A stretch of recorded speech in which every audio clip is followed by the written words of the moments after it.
ആയുസിന്റെ വേദം ആയുർവേദം. Shreyas Ayurveda hospital and research centre, old NKN hospital, south Kumbalangi. Phone 8606240012 9656240012.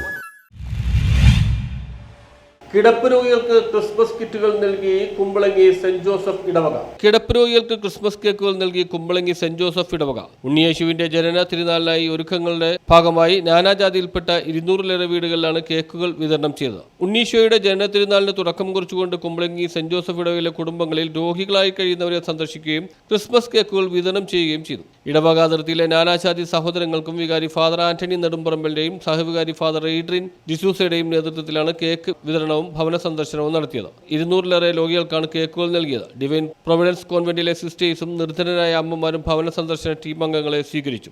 വികാരി ഫാദർ ആന്റണി നെടുമ്പറമ്പിലും ഫാദർ എയ്ഡ്രിൻ ഡിസൂസയും ഉണ്ണി ഈശോയെ ചുംബിക്കുകയും കേക്കുകൾ വിതരണം ചെയ്യുകയും ചെയ്തു. കൈകൾ കൊട്ടിയും പാട്ടുകൾ പാടുകയും ചെയ്തു. ഇടവക കുടുംബ യൂണിറ്റുകളുടെ നേതൃത്വത്തിൽ നടന്ന പരിപാടിയിൽ മതബോധന വിഭാഗവും ജീസസ് യൂത്ത് ഓൾട്ടർ ബോയ്സും ഇടവകയിലെ മറ്റ് സംഘടനാ പ്രവർത്തകരും അണിചേർന്നു. രാവിലെ 10 മണിക്ക് ആരംഭിച്ച പാച്ചോം ഇൻ തേരീസ് എന്ന പേരിൽ നടത്തിയ ഭവന സന്ദർശന റാലിക്ക് ഓരോ യൂണിറ്റുകളിലും ഊഷ്മളമായ സ്വീകരണമാണ് ഒരുക്കിയത്. കൈക്കാരന്മാരായ ജോർജിൻ ആങ്കേരി, ജോബ് വെളിപ്പറമ്പിൽ, സെക്രട്ടറി നിഷ ജോബോയ്, ഖജാൻജി ഷേബ സെൻസി ലാവോസ്, ബ്ലോക്ക് ഭാരവാഹികളായ പീറ്റർ കടവിപ്പറമ്പിൽ, ജോജി കടവിപ്പറമ്പിൽ, ജോബി ബാവക്കാട്, ജോയി പിടിയക്കൽ, ആന്റണി വെളുത്തെഴുത്ത്, സാൽവിൻ തത്തമംഗലത്ത്, അഗസ്റ്റിൻ കളപ്പുരക്കൽ, ജോണമ്മ റോയ് എന്നിവർ നേതൃത്വം നൽകി. 22-ാം കുടുംബ യൂണിറ്റിലെത്തിയ സംഘത്തെ കൺവീനർ പോൾ കടവിപ്പറമ്പിൽ, റാണി തോമസ് എന്നിവർ ചേർന്ന് പൂത്താലവും കത്തിച്ച മെഴുകുതിരികളുമായി ചേർന്നാണ് സ്വീകരിച്ചത്. ജിൻസ ബിനു, ബോണി പോൾ, സജി, ബിനു ഷിബു, റാണി ജോർജ്, ഷെയ്നി ജെറോം, ബിജു, ജെയ്സൺ ചിറമേൽ തുടങ്ങിയവർ ഭവന സന്ദർശന ചടങ്ങിന് നേതൃത്വം നൽകി. News bureau, Kumbalangi.